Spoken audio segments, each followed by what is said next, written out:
All right, ladies and gentlemen, boys and girls, children of all ages, there's usually a J introducing the JCP end zone perspective, but today it's the P, the point, the tip of the spear. I guess we should say, doing this one for you guys. With me, as always, is the wonderful other co-host Cole. How y'all doing today? So I know it's weird. I know Jacob here hosting this, and well, hello, all you beautiful broken chairs, as he would say. So, with that being said, we have a very, very eventful episode for you today. As always, we have the NFL news. We also have a new thing we're going to try out this episode called Hot Seats. It's just we're going to talk football in general with the hot seat thing this time, and then narrow it down. We'll bring it up again later. This is just a general perspective on football. It was a very eventful weekend of football. Um, Incredibly. Incredibly eventful. We have injuries, updates for you guys. We have a trade too. And then we have the week 5 review, as always. We have our top, we have our good, our meh, and our bleh picks for fantasy this week. That's what I'm going to call it. And then we have, as always, our seemingly episodic end of episode rants. So, with Yes. that being said, let's get to the NFL news. The Atlanta Falcons acquire Van Jefferson from the LA Rams for the 2025 6th and 7th round picks. So about this trade, I mean, quite honestly, the value is there for the Falcons, in my opinion, because if you're only giving up, minimal things and you're acquiring Van Jefferson and picks on top of that, I think that really draws a point to the Falcons here, and they're going, okay, well, it's kind of like a Rams fire sale. We're going to pick up a wide receiver that I'm not going to say didn't fit in with what McVay was doing, but it just didn't seem like the trust was there. So he's definitely talented enough, but my question for this trade with the Falcons is you already struggle using Kyle Pitts and Drake London and Bijan Robinson and Algier. How do you get Van Jefferson involved in this offense? Yeah, and that was a thing I was going to bring up was how does this offense revolve around help get Van into it now that Yes. he's okay, you're now going from an offense that has no struggle passing, but you were the odd man out to now okay, you can be the lead receiver, but your lead receiver there's a running back. So, he's kind of it's kind of a weird move, but maybe this gives the Atlanta coaching staff like, hey, we know this is a guy that can play football, can ball out, so this gives us a sure hand at receiver. Maybe someone to maybe not train, but mentor Drake London a little bit.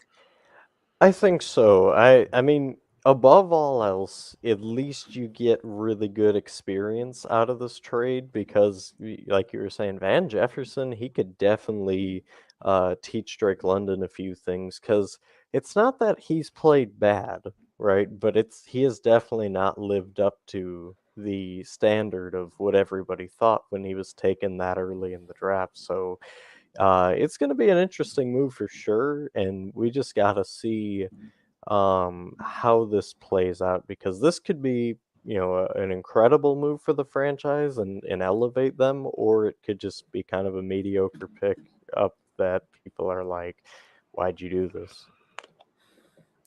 Yeah. So, but like we said, with Cooper Cup coming back, Van became the odd man out. Not like he was featured very much in the offense, anyways. It was very Puka Naku Right. and whoever else would happen to be open that wasn't Van Jefferson. So, um, Tyler Higbee. yeah, exactly. If that's or a running back or two or three. But we're going to keep it out west. Arizona Cardinals running back James Conner expected to be out multiple weeks due to a knee injury. Arizona did pick up Tony Jones Jr. off waivers. Arizona surprising a lot of people, and I think James Conner production has a bit to do with that. So, Cole, how is this going to affect this Cardinals team going forward if he's supposed to be out multiple weeks? Well, obviously, like you were saying, Connor has done way more than I think anybody expected coming into the season. If anything, you kind of heard, well, he's washed. He's just kind of gonna go there to die, so to speak. But he really shocked the world in terms of just his production. So that definitely hurts the team.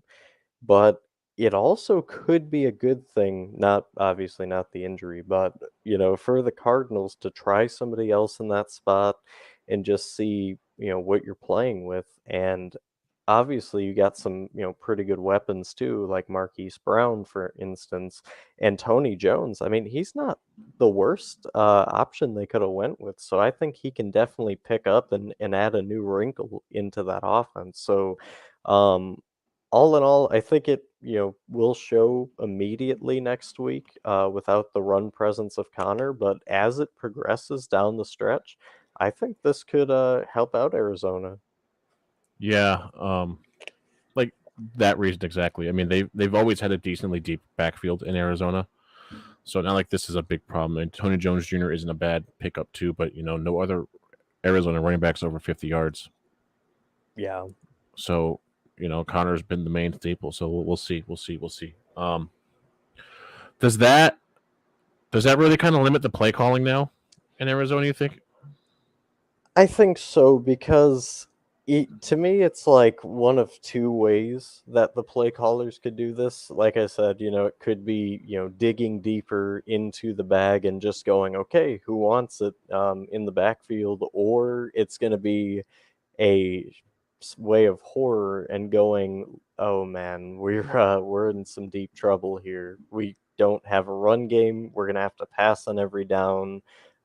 Can Josh Dobbs do that?" And that's what I was meaning to ask you. How do you think Josh Dobbs either benefits or regresses from this?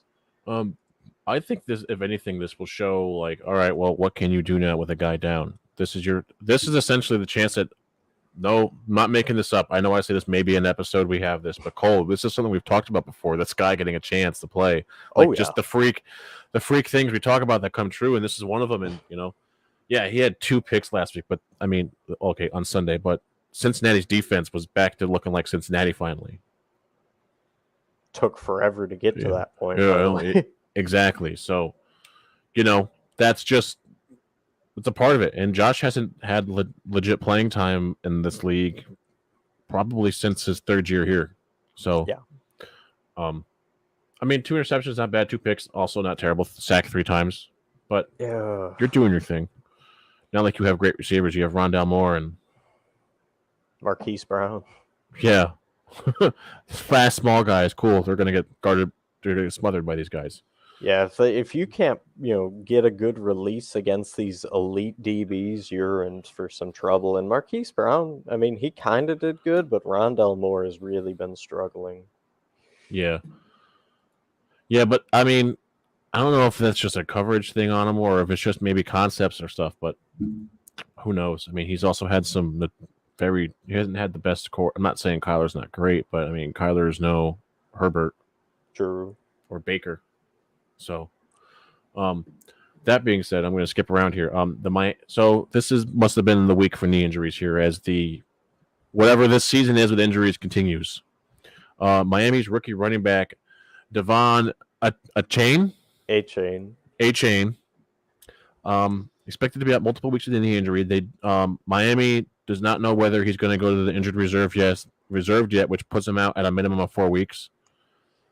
They don't know yet. They're waiting to see what happens. That not like it hurts Miami's production. Mostert can pick up right where he left off, and you got other Right. guys. But this kid, he's taken this league by storm. He's just running over people, gone, doing what he does best. I And mean, and the thing is too, right? Like, I mean, he's speedy. He's turned into a true option of the offense. I mean, just look at the stats against your Giants there. That was a rough game. 11 carries for over 150 yards and a touchdown.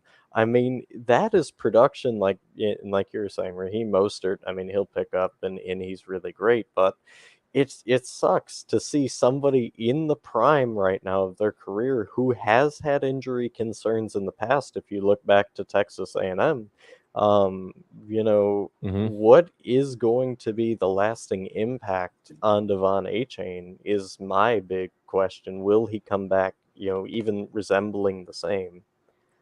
Yeah, and that's That's the other. We see this with knee injuries all the time at running backs. How long can they get back? I think the only one recently to bounce back from the knee injury was Mark Ingram.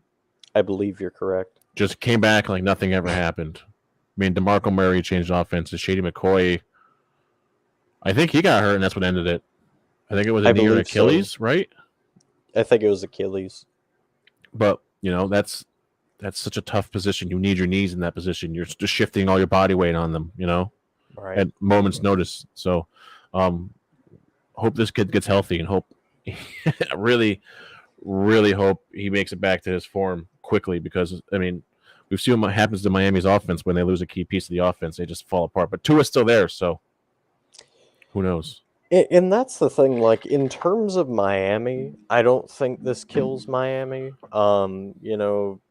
Coming up next week, you got the Panthers. I don't think, that should be much of a game per se. I mean, I think Miami's too good for that. But my point being is, offensively, production wise, it's going to hurt a little bit. But you still, like you were saying, you got Tua, you still got, Hill's still there. You got Waddle, who's kind of in and out of the injury room himself a little bit, and doesn't look to be back to form just yet, but he looks okay.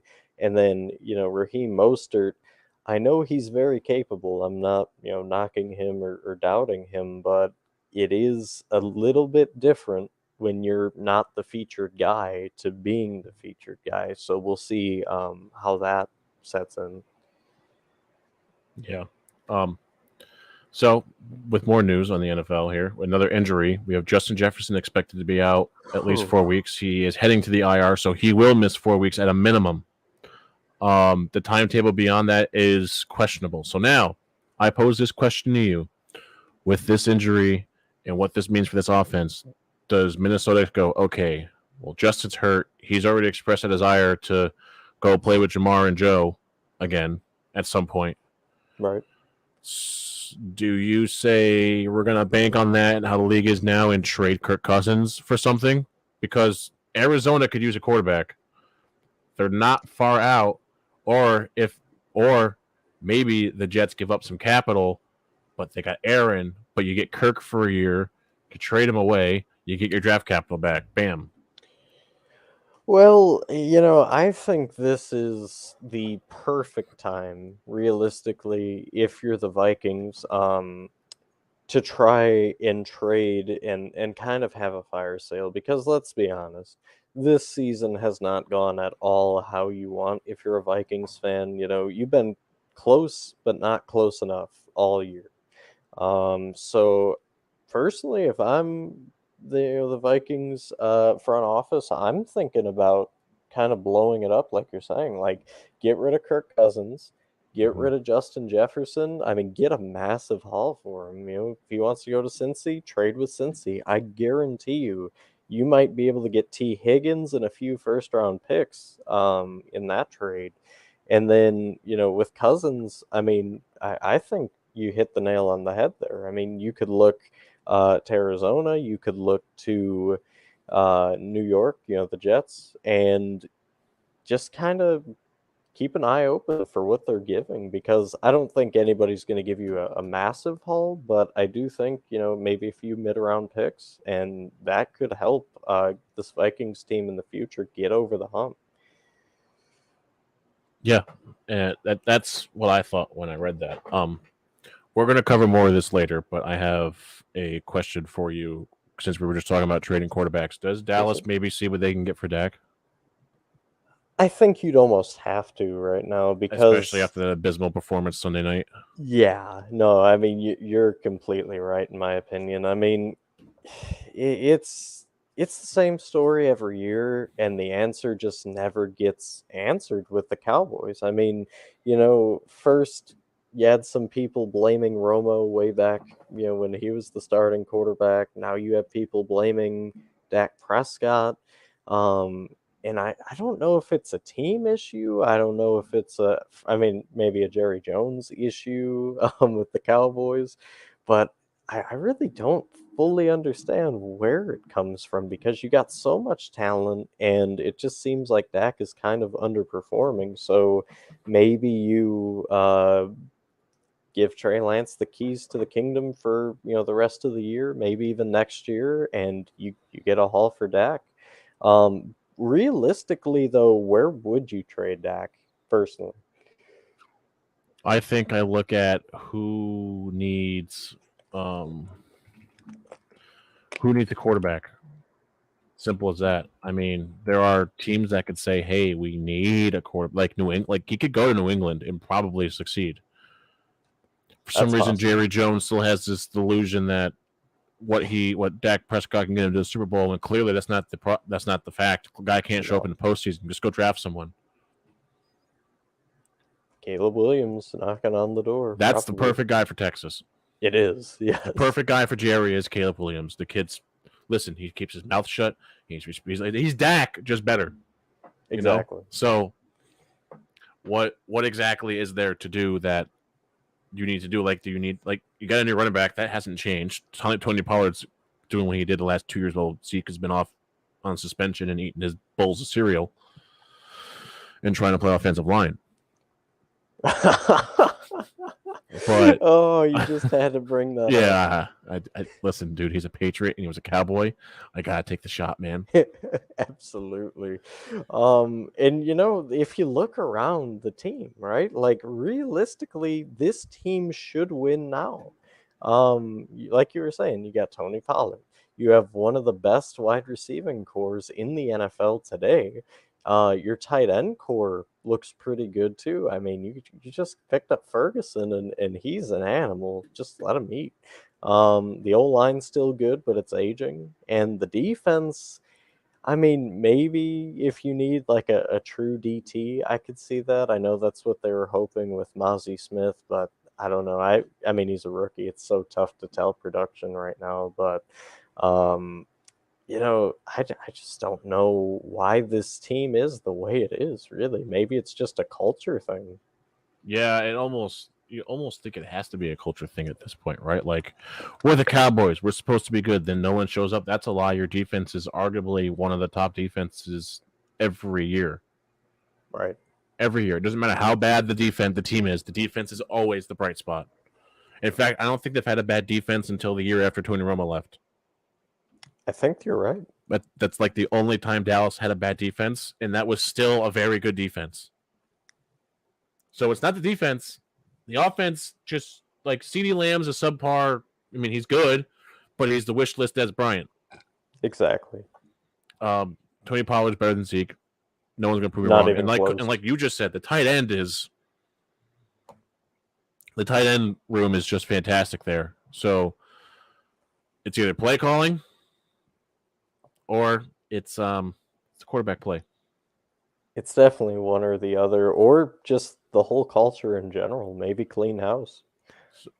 So you all have seen it, and I switched it to hot seats since I'm like, well, do we trade now? I figured no better time to transition to the new thing. So this is hot seats. We're gonna talk like we just did. Do you trade a couple guys whose seats are hot? We're not saying Dak's seat's hot, but Dak's seat could be hot. It's getting warm. And Kirk's is getting warm too. I got another question for you. Shoot. Chicago Bears. Front office, ownership, head coaching. What do you do? Well, honestly, I know some Chicago fans might not like this answer, but I think you keep the head coach. Oh wow, you're really blurry. Oh man. Hi. Wow, it's because I got really close to my screen. Let's try and get that under control. But you definitely in terms of the head coach, I think you keep him just because it takes more than a year to get something going in the right spot. I know everybody kind of wants to give up on Justin Fields, but I really don't think it's Fields because, you see him and he has moments of brilliance. And then, there are other times where he just really makes some questionable reads and kind of scrambles too early. So it's like it's a teeter totter with him, a really boom or bust type thing. So I'm not too sure on him personally. I would keep him. I like the wide receiving core. I like the running backs. the O-line, obviously, there's a few pieces that have to get better. Maybe a new guard, a new tackle.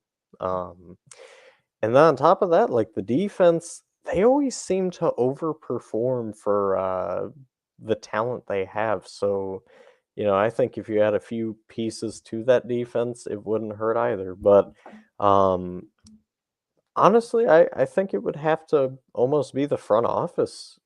If you had to get rid of the front office, I think that might help.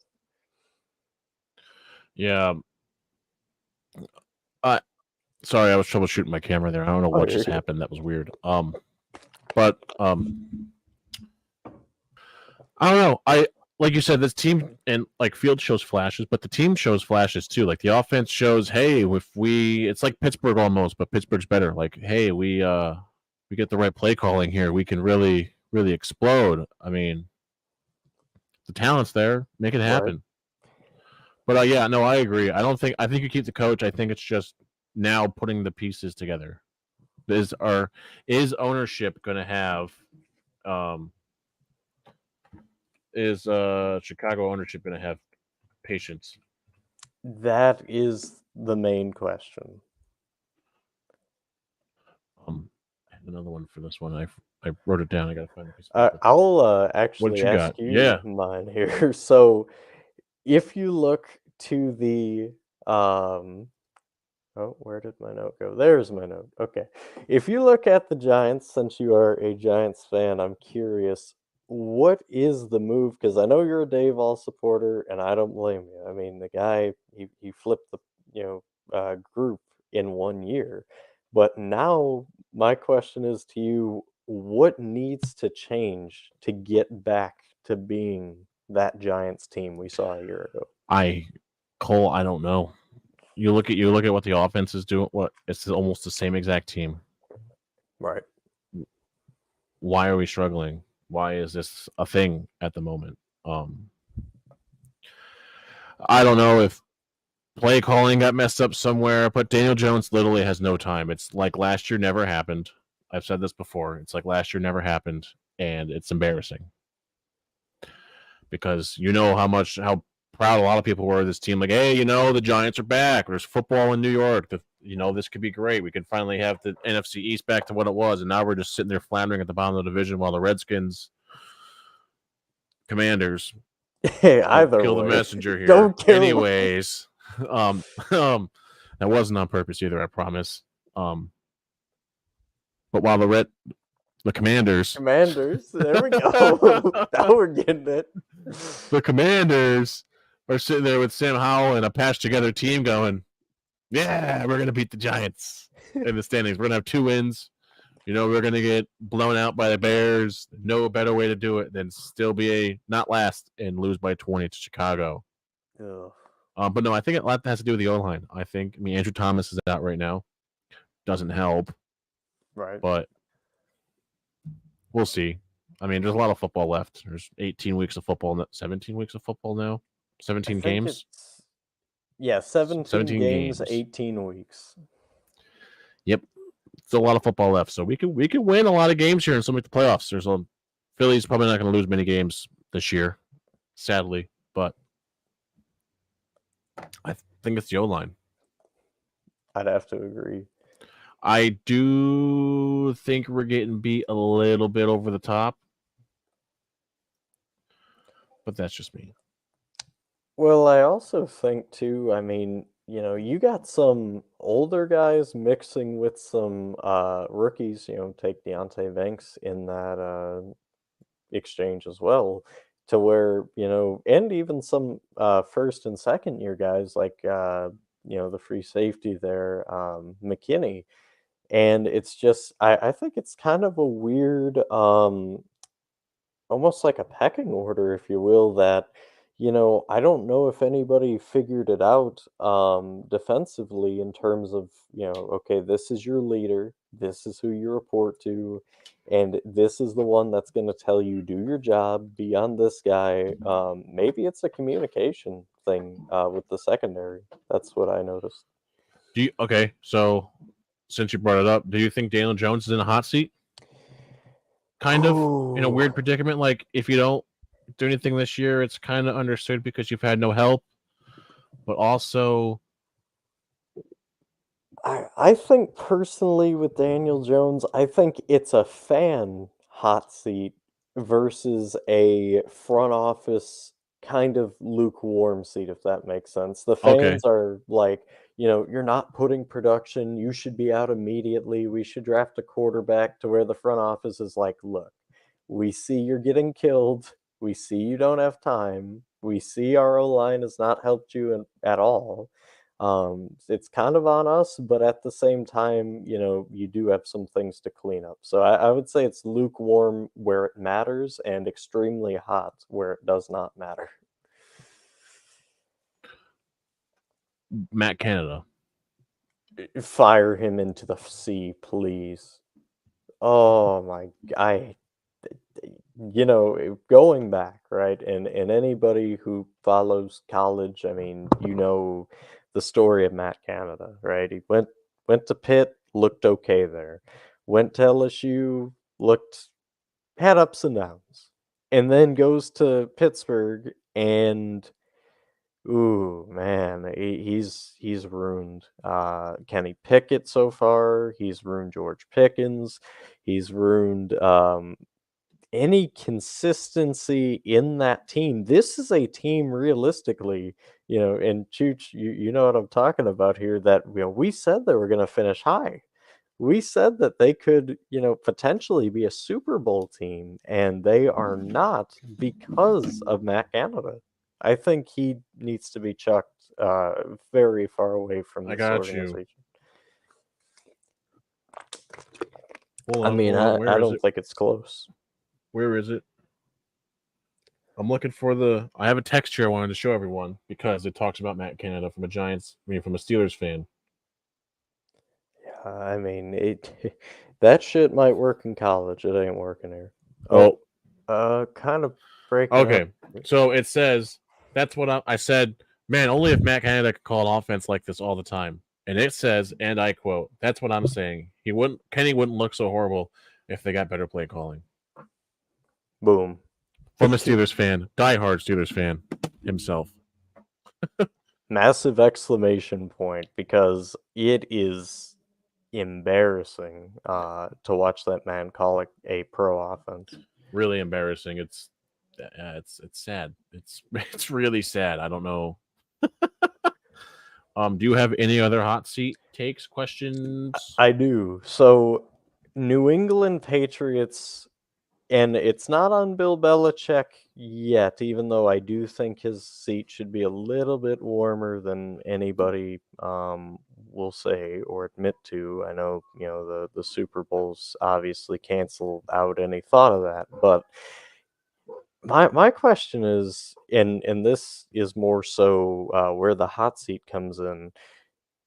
What is the quarterback here? Like, people like Mac Jones one week, they hate Mac Jones the next week. Bill Belichick gives up on Mac Jones 2 weeks in a row, yet he's still the QB1. Like, as in your opinion, what do you think should be done in terms of the New England quarterback situation?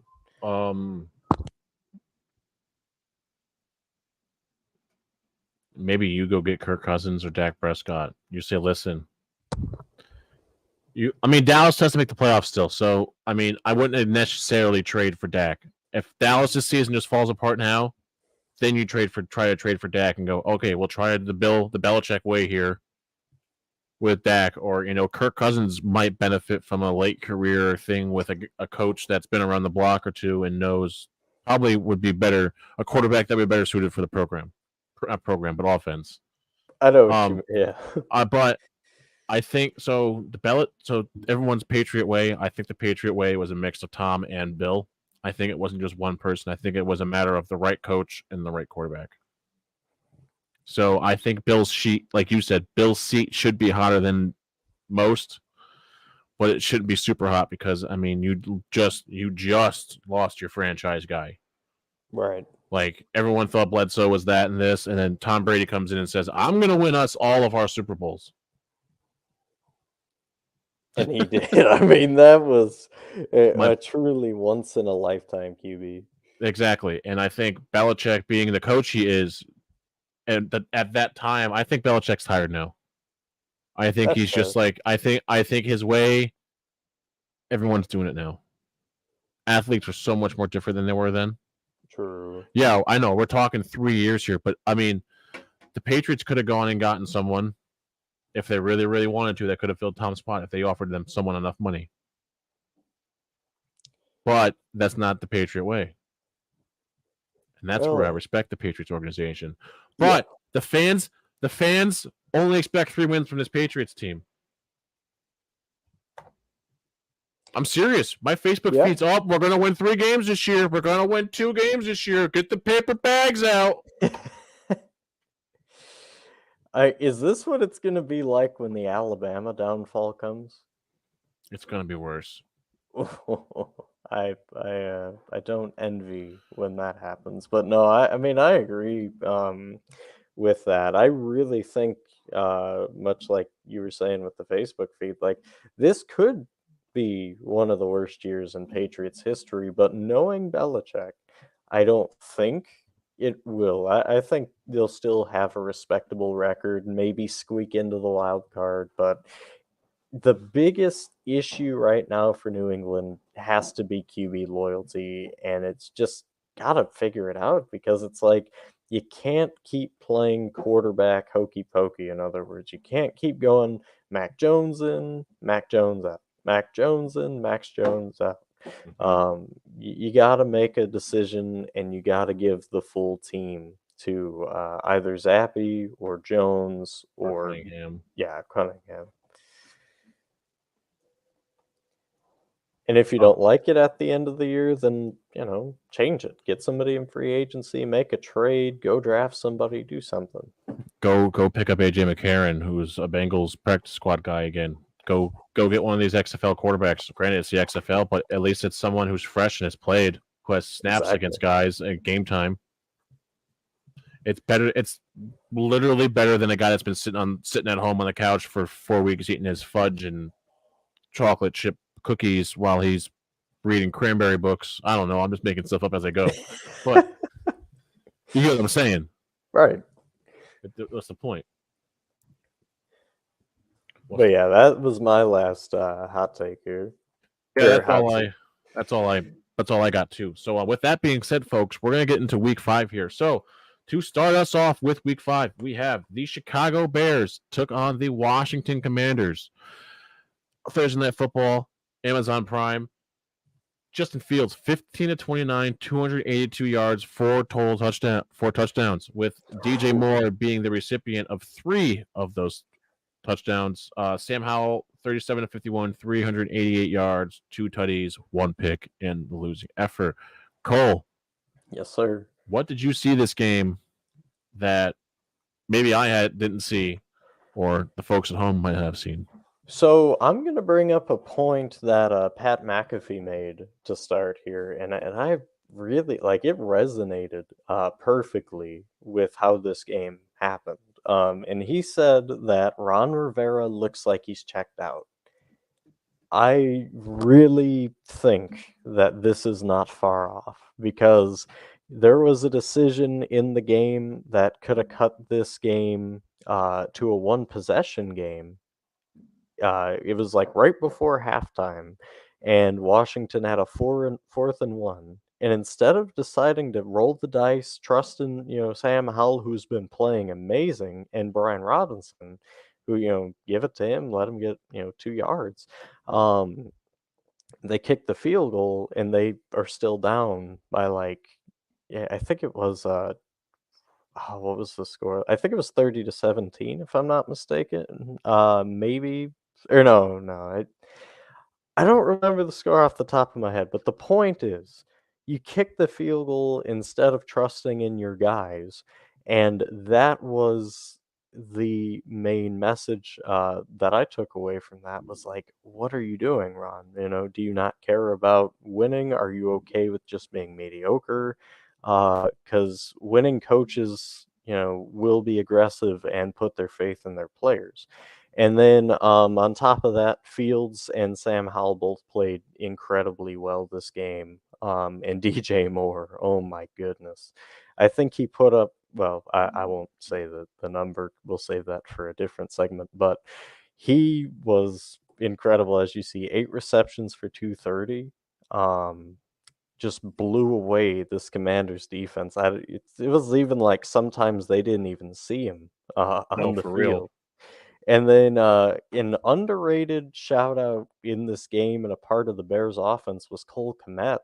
I know he only got 5 reception on 5 targets, but he had 42 yards and 1 touchdown. And I don't think people understand when you have a reliable tight end that is able to, get those short yards or go up and, get a 10-yard reception.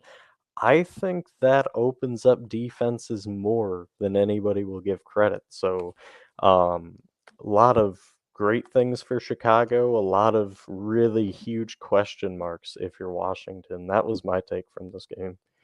Yeah, and Ron Rivera, and you could tell Ron Rivera is checked out when there's no one near the guy receiving the football because Ron Yeah. Rivera is renowned for having a phenomenal defense. So, and really, yeah, we both know Fields is good, but for this offense to do what it did, but also 40, yeah, 40 points. I mean, granted, Sam's pick didn't help, but you get what I'm saying. That like right? this is Washington's been like we said, they've been a better team this year. They've actually, like I said earlier, they've been playing a lot better football with a literally pieced together team. But this Washington's got to figure it out, but so does Chicago. But this was bigger for Chicago. This had bigger implications, I think, for the NFC North than we think. Chicago might get some momentum off this. See, and that's the big takeaway too. How are both of these teams going to be affected? I mean, you just answered the Bears portion of that, but what about the Commanders? Is this going to have a negative effect in going like, guys, we just got hammered in by the Bears?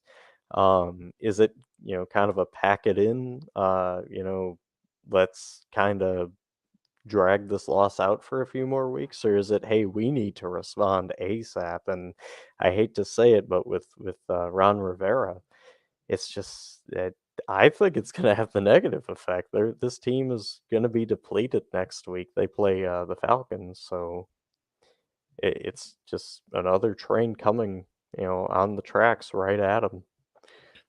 Yeah, yeah. That I don't know what to think of. Yeah, Ron needs to get it together, or someone needs to step in and say, "Hey, listen, if you're not going to coach this team to its fullest abilities, then you need to get out." Yeah. You need to get out. But with that being said, we're going to jump across the pond to what was the first game on Sunday. Who doesn't love all day football? I know we do. Oh, Um, beautiful. the Jack, if I can get there under my mouse. Jaguars lost. Jaguars lost. Yeah, they beat the Bills by 5, 25-20 in a very good defensive game for all of it, honestly. Um, Trevor Lawrence, 25 of 37, 315 yards, 1 touchdown. ETN, 26 carries, 136 yards, 2 touchdowns. Travis Etienne, Trevor Lawrence doing what they did at Clemson. I gotta Calvin, flag you for that. also, I'm getting there with that. Calvin Ridley, 7 receptions, 122 yards receiving. Josh Allen, 27 of 40, 359 yards, 2 touchdowns, 1 pick. Stephon Diggs, 8 receptions, 121 yards, 1 tutty. Cole, Yes, sir. with most people remember this game as the Flag Bowl. What are you going to remember this game as? Well, the Flag Bowl is sure a fitting name because it seemed like literally every play there was a yellow marker on the field. So, but what I'm gonna remember from this, taking that aside, I'm gonna say this was the Resilience Bowl, and what I mean by this is it really showed the mark of a fighting, two teams that really just went out there and put it all on the line. I mean, it was ugly, low scoring for quite a bit of this game, and then the offenses finally seemed to figure out the defense. Towards the end, we saw an explosion in the fourth quarter. 14 points for Jacksonville, 13 points for Buffalo. So I think this was, that to me shows the resolve of each of these teams that, they both understood the importance of a game like this. And ultimately, Jacksonville just has a play or two that goes their way instead of Buffalo. So, that to me, that's the hugest thing is it shows both of these teams are going to fight and keep the goal of take no team lightly. It doesn't matter what happened in the past, only eyes forward for these two teams. Yeah. Listen, Bills, you can't start slow in games like this. This is your problem when you get to games like this. You start slow and like especially against Jacksonville. I don't know what it is the last 4 or 5 years, but you guys cannot beat this team or play them well at all. Don't know what it is. They could be the worst team in football. You're gonna either lose the game or you're gonna win the game by 3. That being said, the defense looked better. I know people are like, "Oh, they lost," blah blah blah. There was literally 11 points scored in like the first half of football. Yeah. Yeah, all of it was Jacksonville, but 11 points. Come on, folks. That was the and the amount of flags I heard about. I didn't watch the game. I clicked in here and there. I was doing stuff Sunday morning, apple picking, fall things because football don't usually start till 1. But Buffalo's got to figure it out against teams like this, or they're going to struggle in the postseason again. This had all the implications in the world for the playoffs. Jacksonville's a good football team. What are you doing losing this game like this? You got to come out. You got to win. Especially, you're not even on your home. You're not even in Jacksonville. You weren't even in the States. I mean, like they're home away from home, so like technically. I mean that, but also this is kind of like the Jaguars home away from home too. Because if you all don't know, the Cons own 2 English soccer teams. So, yeah, the Cons being the owners of Jaguars. It was 11-7 at halftime. I mean, that does show, like you were saying, the just better. Well, I almost said betterness. The way the defense improved for Buffalo, especially, but when you have a defense that improves, it just seems like the offense regresses, and that's what we got to see for 3 quarters. Yeah, that, and I mean, also, can Stephon Diggs get an award, please, for just being a dog? Please. Like that man makes some catches, and you're like, how? How? I'm pretty sure he had one that late in that. No, that was the Pickens catch actually in Pittsburgh. Just kidding. We'll get into that. We will get into that when we get there. But speaking of getting into it, give me 1 second. I have getting into the next one. The Falcons beat the Texans 21-19 in a very, very good game. CJ Stroud, 20-35, showing his growth as a quarterback. 249 yards, 1 touchdown. Desmond Ridder, 28-37, 329 yards, 1 touchdown, 4 carries, 10 yards, 1 rushing touchdown. 2 touchdowns total. Cole. Yes, sir. Pitts had, listen, a lot of guys had multiple catches. Pitts had 7 catches this game, if I remember that correctly. Maybe this Falcons team is starting to come along a little bit. Maybe a bit of a sleeper there. Well, I mean, that's a fair assumption to make because, and here's something I'm gonna say. You might want to, record this video because it I might already be. am. I mean, download the video, keep it forever because this might be the last time you hear me say this. The Atlanta Falcons used multiple players to move the ball upfield. Yay! They figured out that you can do that and you don't have to fully rely on Bijan Robinson. It blew my mind. Because like you said, Kyle Pitts, 7 receptions, 87 yards. I could not believe it. I was floored when I saw that. They threw the ball to Drake London more than 5 times. Wow. I mean, what the heck, man? I'm not ready for these changes. And then you still had the ability to run the football. I mean, maybe not as effectively as you would have liked. I mean, Bijan 14 carries, 46 yards, and Algier was 17 carries for 40. So I mean, 86 between the two, that's not awful. Obviously, not what you wanted to see. And Desmond Ritter had a pretty good game in his own right. But the main talking point for me is CJ Stroud, man. 20 for 35, so, maybe not his best, most accurate game. I mean, I guess that's a fair assumption, but I just love watching this guy play football. He really fits in what the Texans want to do. They have the players for what they want to execute. I mean, everybody seemed to contribute on this offense and at least caught, two passes. So that's a very great sight to see. And the defense, well, actually, this is kind of the negative part. So you got 0 sacks on the Falcons. How? I mean, how I that's gotta be some sort of a record, because the Falcons' O-line is not that good, so, I would like to see more production, from this defense in terms of being able to get after the quarterback and force turnovers, but, other than that, it was a very good offensive game despite the score, just look at the stats there. So that's kind of what I saw from this game. What about you, Jude? Yeah, and Damian Pierce. Can we give this man a round of applause? 20 carries, 66 yards, but it's that workhorse mentality we like to talk about here, folks. That Yes, workhorse mentality. Allgaier, Robinson had it.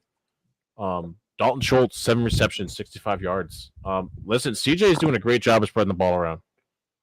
Every week, there's more than 5 guys up on that board with receptions. 1 or 2 of them. It don't matter. He's getting the ball around. He's progressing a lot faster than I think even you and me expected. oh yeah, And I think he's progressing, maturing in front of us. I think quicker than we thought. I think we expected this from him, but later in the season, not now. Um. This also is maybe Atlanta's starting to turn a page. Who knows? But also, Houston's defense isn't what it used to be. They're no, slowly getting back to it. They're slowly retooling. But that's a team built to like, hey, maybe we can win the division and sneak into a playoff because it's division's usually sneaky weak anyways.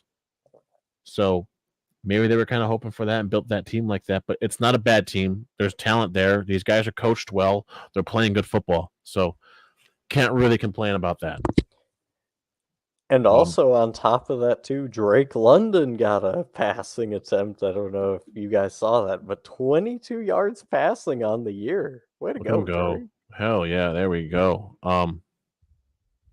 I just want to see this Atlanta team. I want to see both teams strive because I like both quarterbacks, but I think I want to see CJ Stroud and the Texans be better quicker than I do Atlanta. Agreed. That was kind of this game, I think, for a lot of people too, because I mean I think the only reason you hate the Texans is because they play your division team or you're from Texas and they're from Houston. And I mean Atlanta being Atlanta, I get it. So but you get what I'm saying with that.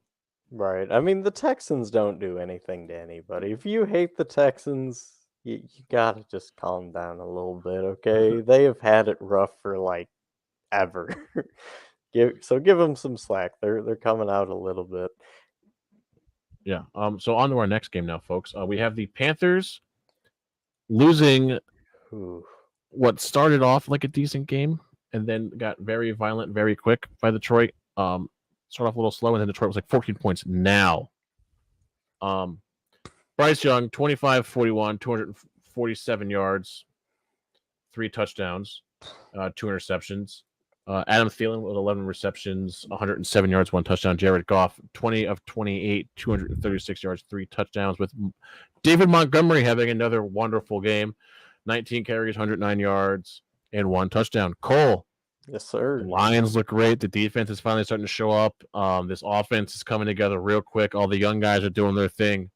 Who's going to be able to slow this team down, this Lions team down? All momentum in the world. Well, you're right about that. I mean, they're cooking on a hot skillet right now. And yes, I did just pull that out of the back pocket, so let me know if you like that. Do. Um, so, ultimately though, I really like what this team is about because Jared Goff really seems to be in a happy place. I mean, he is really turning heads. He's turning my head. I gave him, all the criticism and then some. So, Yeah.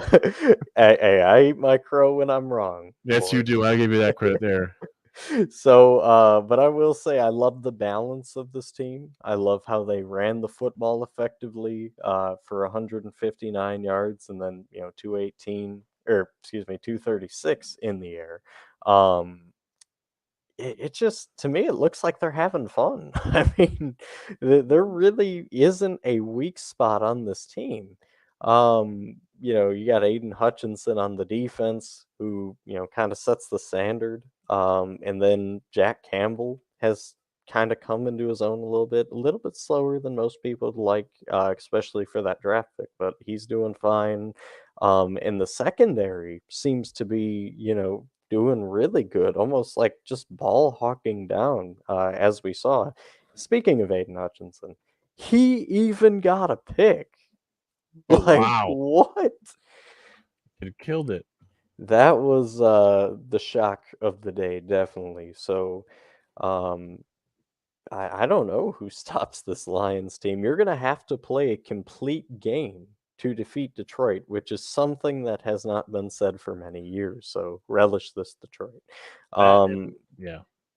And then Carolina, on the other hand, I'm just gonna say, you know, I had no expectations for this team. I don't think very many people did. So the fact that they're developing Bryce Young okay, and they did a decent job of protecting him. I mean, only one sack for 4 yards. That's a very huge improvement from what we're used to. The run game was kind of non-existent. I mean, they had to try and, even get Laviscus Chenault involved in the running game. So hopefully they can figure out a way to open that up and start using guys like DJ Chark and Mingo to a more and Tommy Tremble to a more productive way for this offense. But all in all, not a bad game for either side. I mean, obviously you want it a little closer if you're a Carolina fan, but I wouldn't be mad at this. Yeah, and like you said, them really developing Bryce Young, and they're not letting him take a lot of hits. Okay, I'm Right. not going to say that. They're not letting him. They're not harping on him for mistakes when he's really not making any. He's taking care of the football. He's doing what he's got to do. Yeah, 2 picks, but I mean, he's a rookie, guys. Give him time. He's got to learn the game speed, the coverages. He can't see over the O line anyways. Not like it matters. So, I think there's just a lot of Bryce for a number one pick, blah blah blah blah blah. No one cares. Carolina No, doesn't care. They just want a team that can win 8 games a year. That's all Panthers fans care about. Let them have that. don't kill their joy. Exactly. With that being said, we're gonna stay in the AFC South. I mean, sorry, NFC South. Well, no, I lied. We're just gonna stay in South, and we're gonna go to AFC. So I was right the first time. Um, Titans lose by 7 to the Colts in a game where Anthony Richardson went out again. Gardner Minshew comes in, throws 11 of 14, 155 yards. But the highlight for this Indianapolis team was Zach Moss with 23 carries, 165 yards on the ground, and 2 rushing tutties. Meanwhile, Tannehill doing Tannehill things. So he's going to throw for over 200 yards, but he's going to have 1 pick. Derrick Henry had like 40 yards rushing. D Hop, though, 8 receptions, 140 yards. So much for that wash conversation, Hunkle. Yeah, I mean, I think they heard us. For real.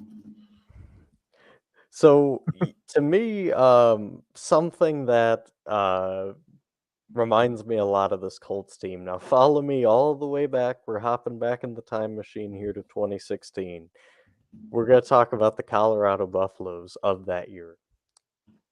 That team found wacky ways to win, and they had heart. This Colts team finds wacky ways to win and has heart. It doesn't matter what the score is. It doesn't matter how much they're down by.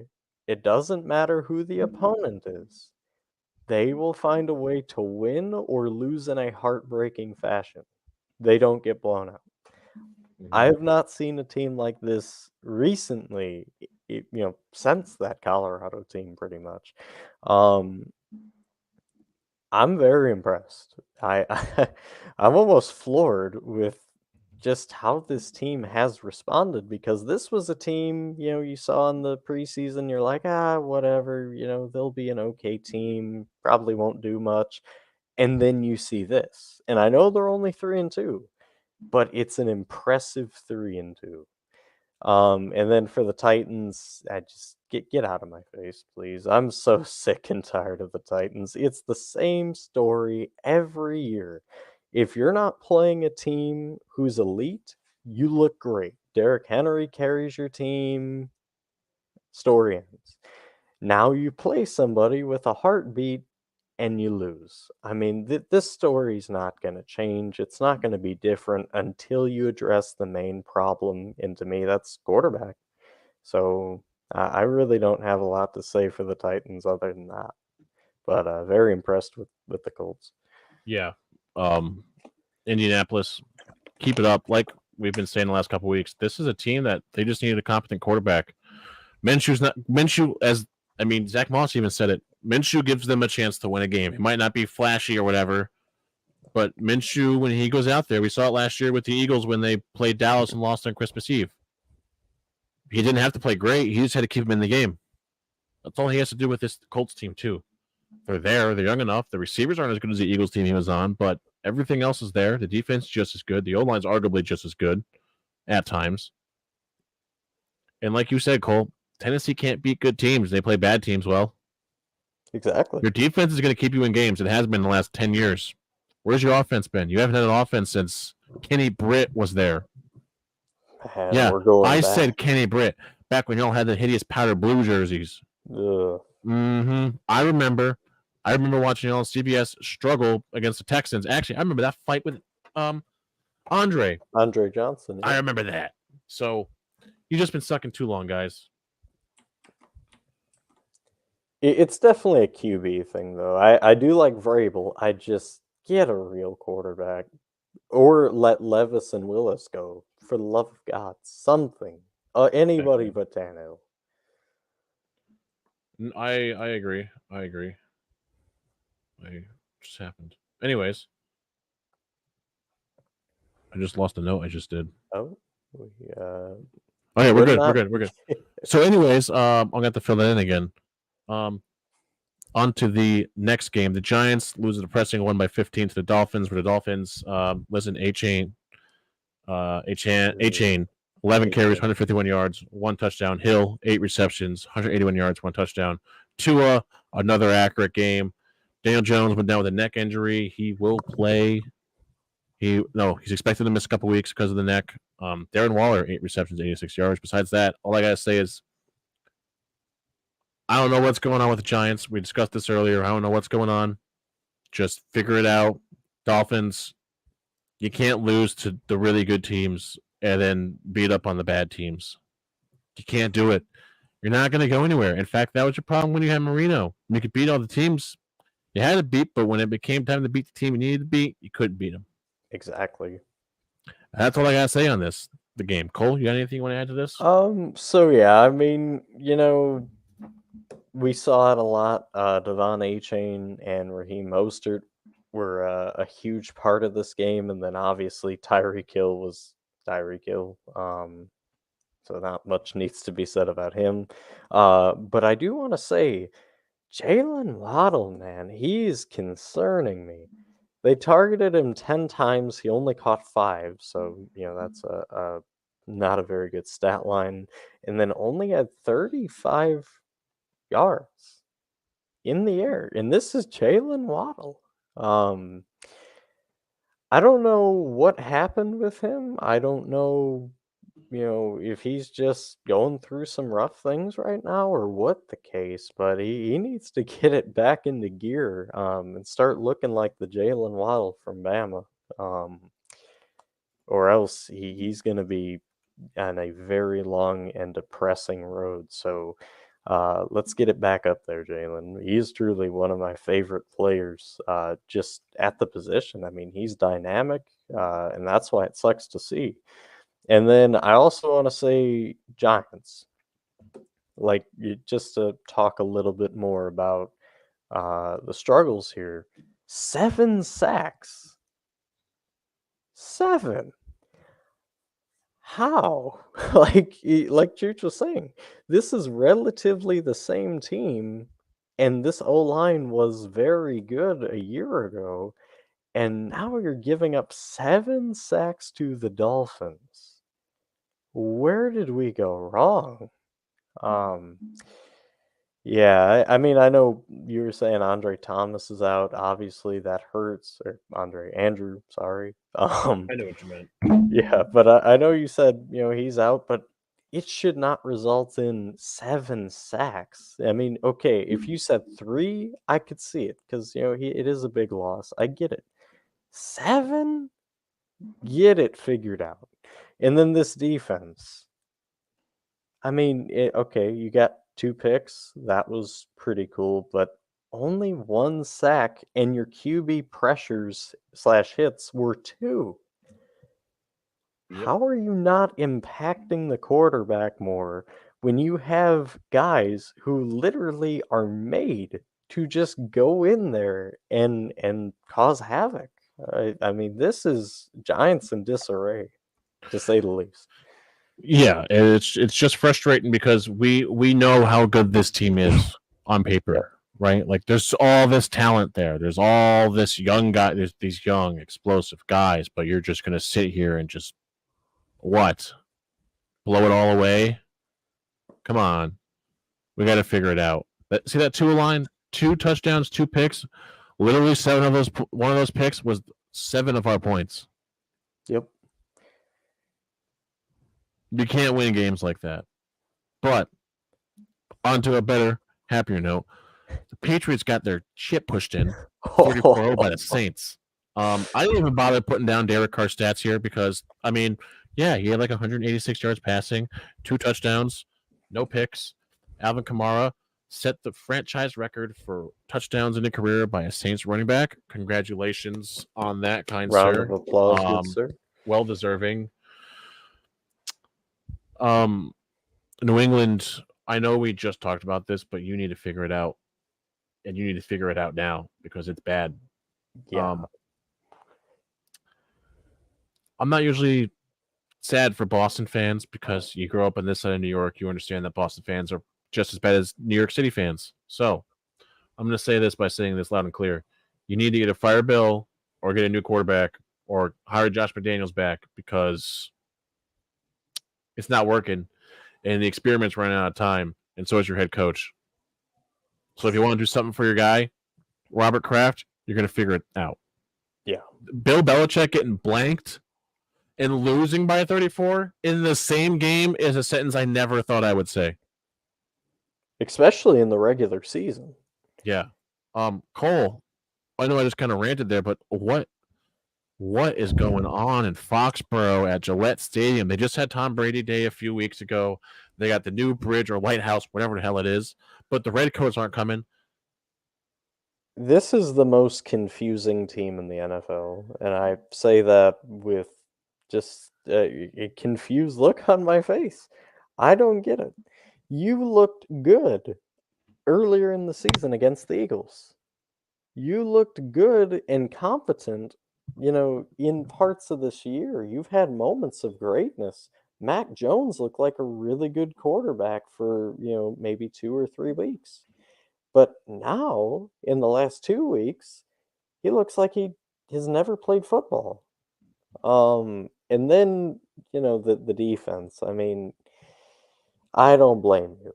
I really don't blame you as much as other people do. It is not your fault that you are out there quite literally the whole game. If you put a stopwatch on when New England's defense was out there, it would probably add up to, I'd say, about 25 minutes, maybe more. I mean, this is absolutely unacceptable. I'm not a Patriots fan, full disclosure. I don't like the Patriots. I don't. But I just don't get it. I mean, the mighty is falling. Derek Carr was not all that great. I mean, I know the stats look pretty good. I mean, 2 touchdowns, no interceptions, 18 for 26. I get it, but it really, with if you gave Patrick Mahomes, just say in comparison, this game, and it went the exact same way, I guarantee you Patrick Mahomes would have had like 300 passing yards and maybe 5 touchdowns. Yeah, I I mean, mean, yeah. that's abysmal. Mm-hmm. No, you're right, and it's upsetting to see because there is so much good on this team. You have Hunter Henry, Yep. who, for those of you who don't know, I believe it was what his career in college or his last year at Arkansas. He didn't drop a single Not one. pass. He didn't drop a one. That's as a tight end. Hey, how many yards did Hunter Henry have though this game? He didn't have a lot. 0. 0 Exactly. yards, 0 targets. Your leading receiver was Ezekiel Elliott in terms of receptions. Now, if you're talking yards, it was Kendrick Bourne. He had 2 catches for 43 yards. But your leading reception was Ezekiel Elliott. What am I missing here? Like it's it's like handing the controller to the worst Madden player ever. Quite literally. This is what this looked like. There needs to be some serious talks in Foxborough, or this is going to be the worst season in Patriots history. And it's not even going to be close. Yeah, no, I agree, and I being that I'm closer to the I'm going to say I'm closer to this than you are Yep. in this being geographically where we are. Um, Patriots fans don't know whether it's Mac. A lot of people think it's Mac, and a lot of people just think it's Mac Jones.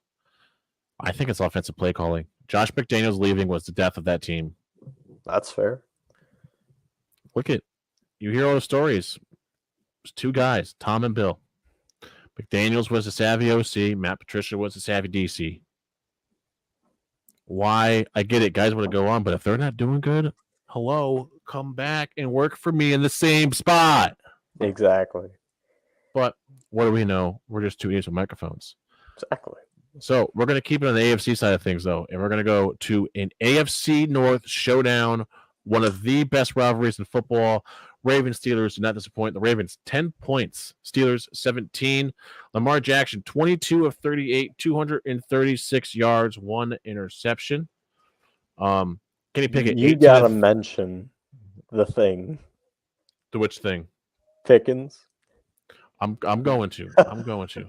I'm just so excited for that. I mean, Kenny Pickett 18 to 32, 224 yards, 1 touchdown. Kenny Pickens, 6 receptions, 130 yards, 1 tutty. Now, if anyone has seen this genetic freak play receiver before, okay, so just put Odell's hands out there, but put like super tack on it from the replacements where they got to, when they got to get the guy that can't hold on to the football at all. It's like this with this kid. I don't know if anyone saw that play. It was either coming out of right in the 4th quarter. Kenny threw it on the sideline, and George was like, "I'm going to leave me like a little bit of room here, so because I know the DB is going to play me." DB played him just as physical as he thought. He did like the Brandon Ayuk, just give it to me right here, right, and caught it. How, dude? How? The kid's a freak. And Matt Canada let them air this ball out a little bit, and look what happened. The offense looked normal. Also, and you won.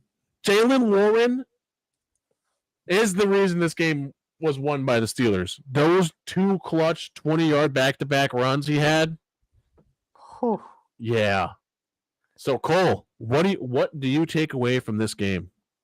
Well, I mean, I think the first part that we talked about with Matt Canada having to go or having to learn from this game immediately and change his whole philosophy on a dime has to happen. That's first and foremost. Because the fact that they played this good towards the end of the game when Matt Canada put away all the cutesy motion crap and just let them play football. I mean, this is not a hard concept. You got the arguably one of the best wide receivers in football in George Pickens, like Chooch was mentioning. Also, I'm really upset at the fact that Najee Harris. I mean, why is he not being featured as much as well? Only 14 carries. Like, I get it. I like Jalen Warren. He was absolutely huge, don't get me wrong. But Najee Harris, man, he's literally, he's just like Pickens in terms of that raw freak physical ability. And he's just being wasted away. So that's sad to see. But in this game, since I'll get back to the game here though. Lamar Jackson, he really he had an okay game. I mean, 1 interception, 4 sacks, but he was a menace, throwing the ball and running the ball, kept the defense on their toes. Zay Flowers had a pretty decent game. Mark Andrews was, well, Mark Andrews. I mean, it's really not a shocker to anybody. He was physical. He was, catching everything sent his way pretty much. I know he had 4 drops, but I mean, nobody's going to be perfect, especially at this level. So, that's that. And then this defense was pretty signature, holding out, doing the best that they could, and cracking late, which, I mean, it's going to happen in a game like this. It's high energy, high anticipation. And I also hope that this game shows everybody what we've been talking about with Kenny Pickett. He is a great quarterback. He's just in one of the worst play calling schemes to ever touch the NFL. Yep. If this game did not show you that, I firmly don't think you should be watching football. Let's just say what it is. I mean, this guy, he's an elite electric QB. And that's kind of my takeaways from this game. Yeah, I agree. Yeah, I agree. That's all I'm going to say on that. I just, like you said, I don't know. I guess I just wish we're going to beat a dead horse here probably all season with this team, this Steelers team. But Matt Canada, I wish you just let these guys do their thing, man. Like,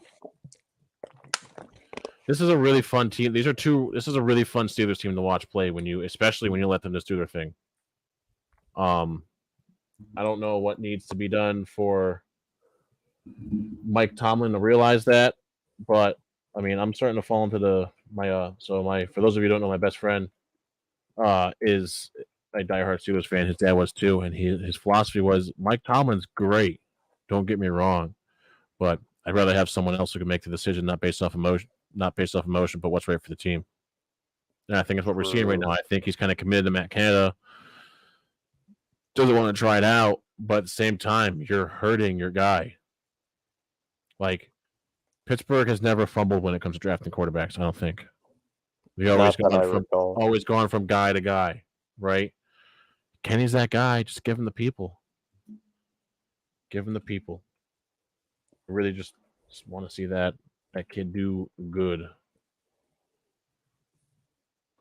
With that being said, we're going to go on to the next game here. Eagles, Rams. Eagles, 23, Rams, 14. Jalen Hurts, 25 of 38, 303 yards, 2 total touchdowns, as he had 15 carries and 72 yards on the ground, and he threw 1 pick. A.J. Brown, 6 receptions, 127 yards.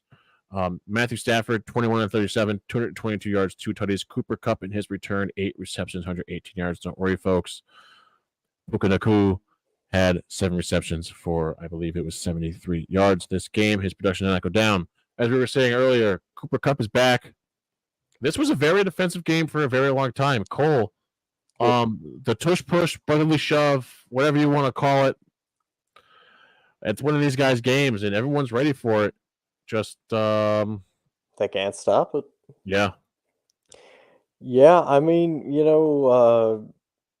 well, first I want to address the Puka Nakua thing. A lot of people were like, "Oh, well, he's not going to be as effective now. Cooper Cup's back. Now you can kind of put that away." And it actually is not the case. 7 for 71, like you said. If anything, Tutu Atwell is the one that's getting kind of pushed to the side here, which is kind of unfortunate to see. He's a really good ball player, but somebody had to Mhm. be the one to step down a little bit production wise. And in terms of the Eagles, I mean, honestly, what is there to say? They're the Eagles. They kinda remind me a little bit of Georgia. They just kinda go out there and they win, and they might not be the most impressive looking wins, but they do it. Week in and week out, it doesn't matter who they play.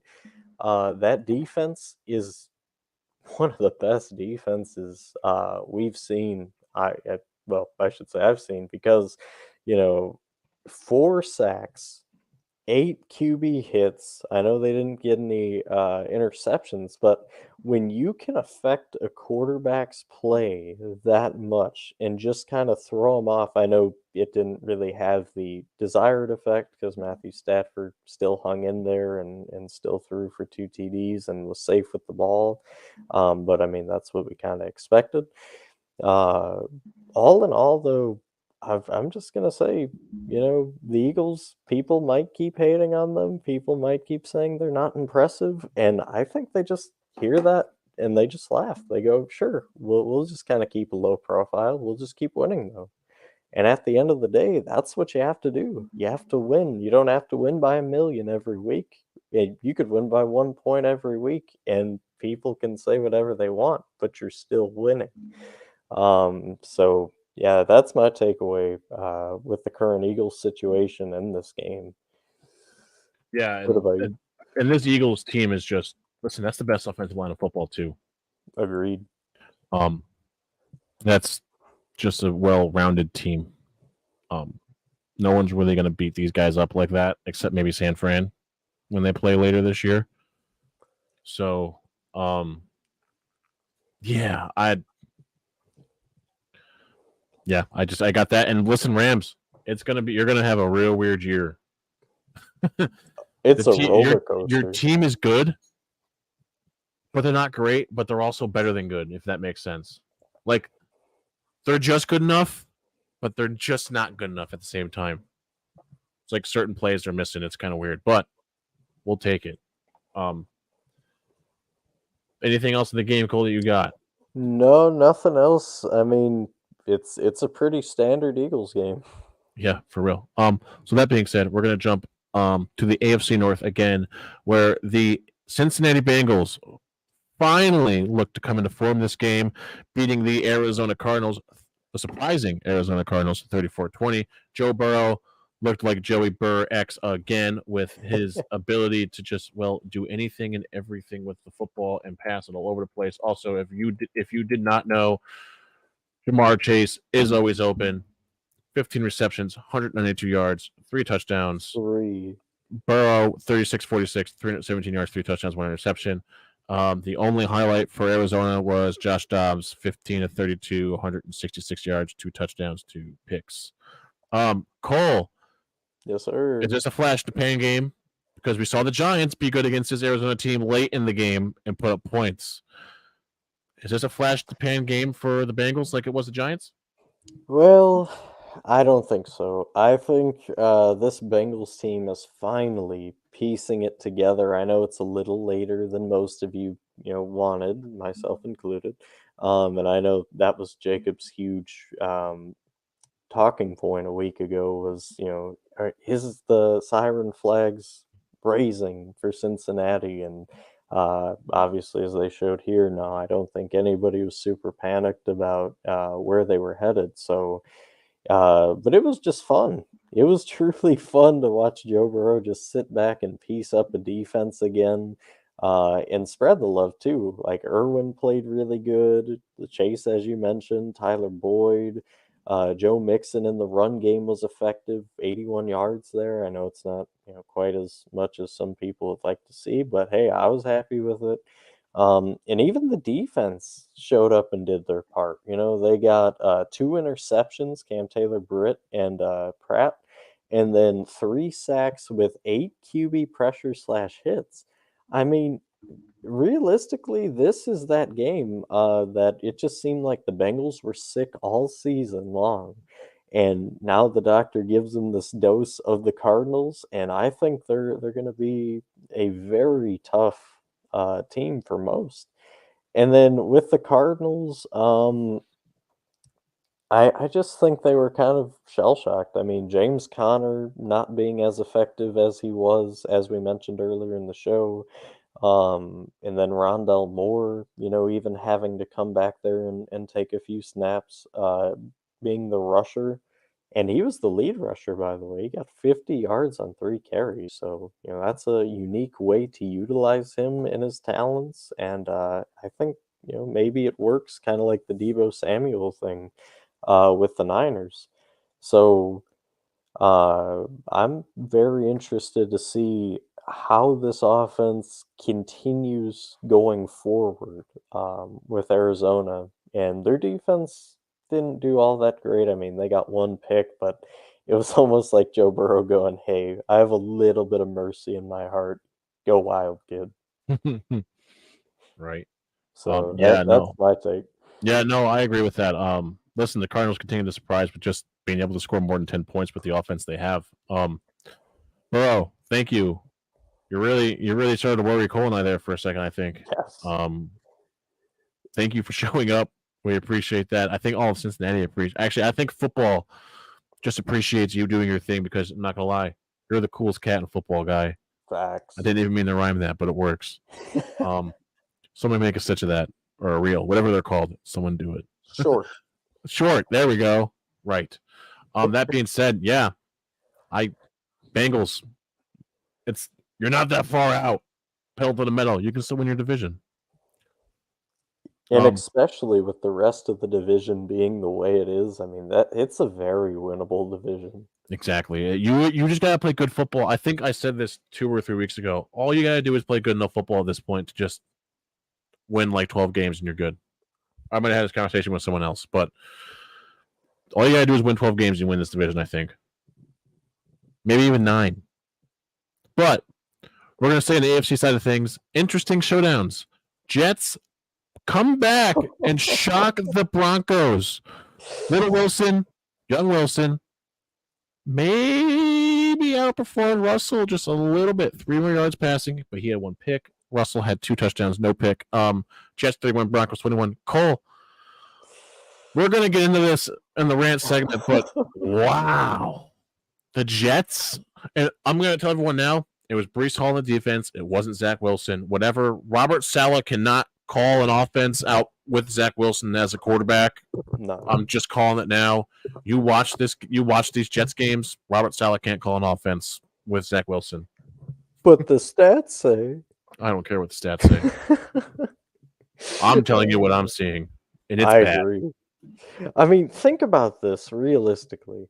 Garrett Wilson, who was the rookie of the year a year ago, only had 3 receptions for 54 yards. Bruh.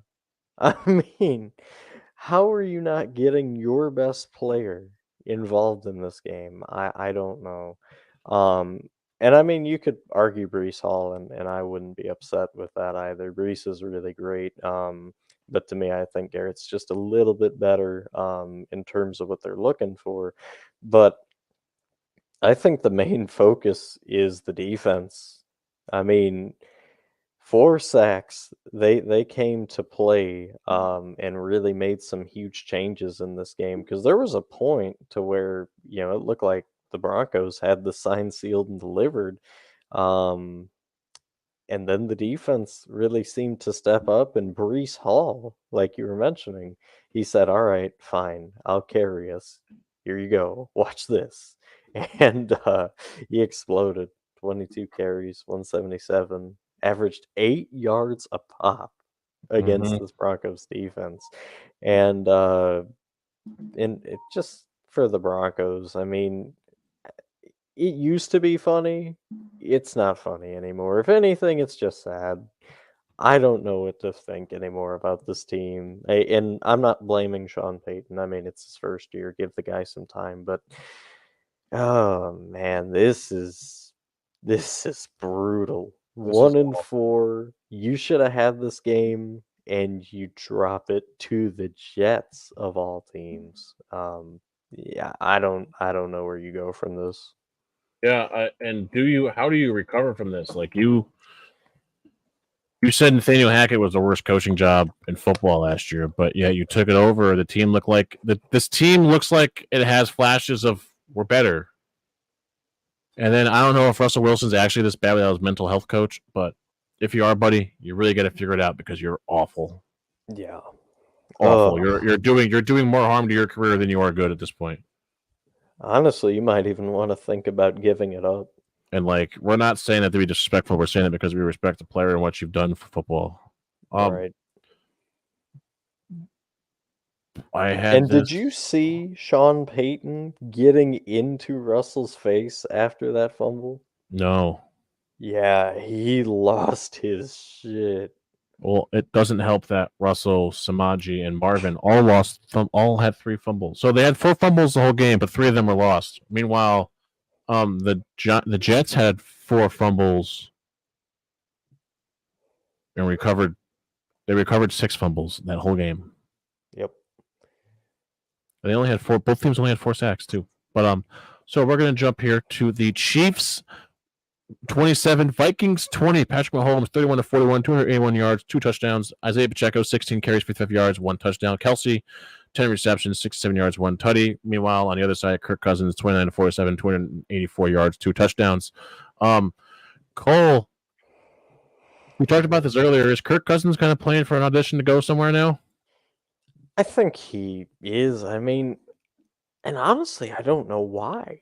The Vikings, I could see it if it was, a quarterback versus the world like he had at Washington when he was there. I mean, that's basically what his story was.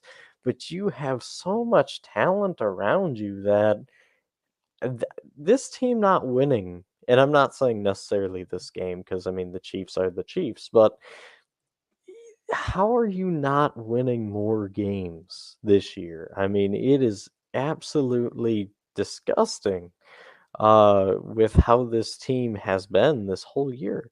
And, I will say flags were atrocious again, but we're going to get more into that later on in the show.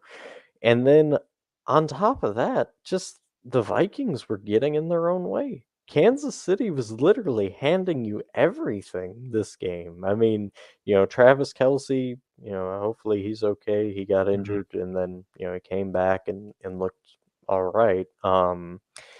But he fell and couldn't get a first down because of that injury. And then you had times, you faked the punt and then you were driving down the field and you scored a touchdown off of that. And you had other points in this game to where you could have done more with the ball and you ended up punting it away or turning it over or kicking a field goal. And it's just like, what is the missing portion with this team? I really cannot figure it out. And now Justin Jefferson's out for 4 weeks, so you're really screwed and very one-dimensional now. Like Jordan Addison's probably your one, realistically.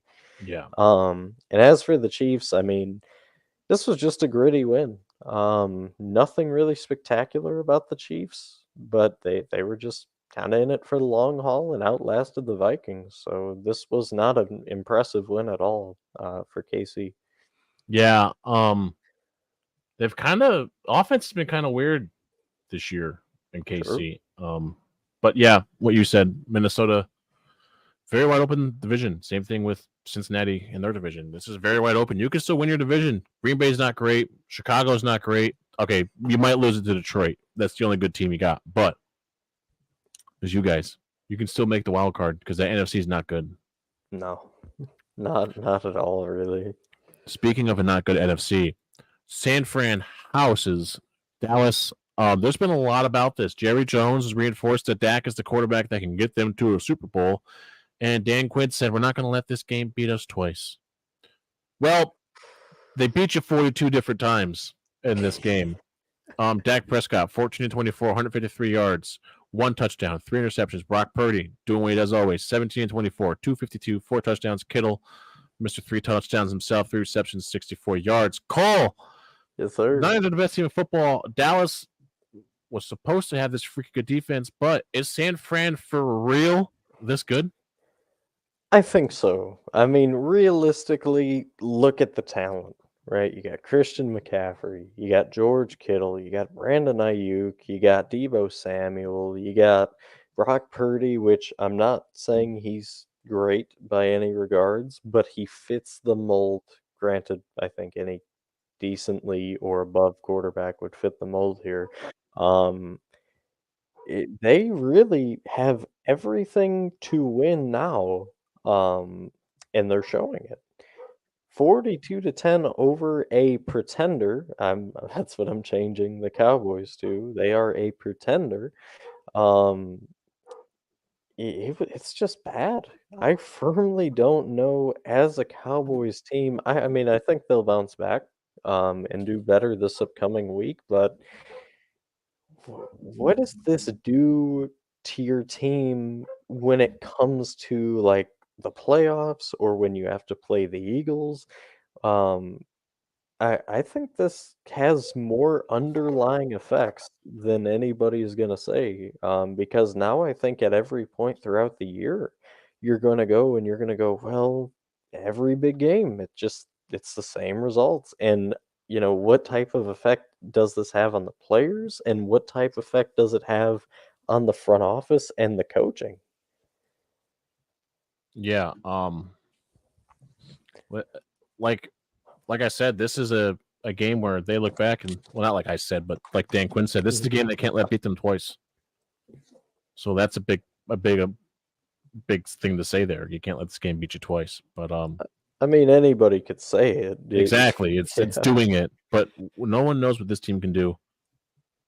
Dallas, I there's a lot of teams this year that look good but aren't good, but don't look good and are good. So anything can change. But Dallas has really got to figure out the inconsistencies of this team because ever since Dak came back from that freak thumb injury, he hasn't been the same. true. But Brock Purdy, keep it up, man. That's all I gotta say. Also, when Kittle's healthy, is he the best tight end in football? Oh, that's a loaded question because if we're talking about best and best utilized, I would say yes. But if we're talking best skill wise and underutilized, I'd say heck no. Because, I personally think and this is kind of a hot take, but to me, Kyle Pitts is the best tight end in the league, bar none. Um, and I think Darren Waller is up there as well.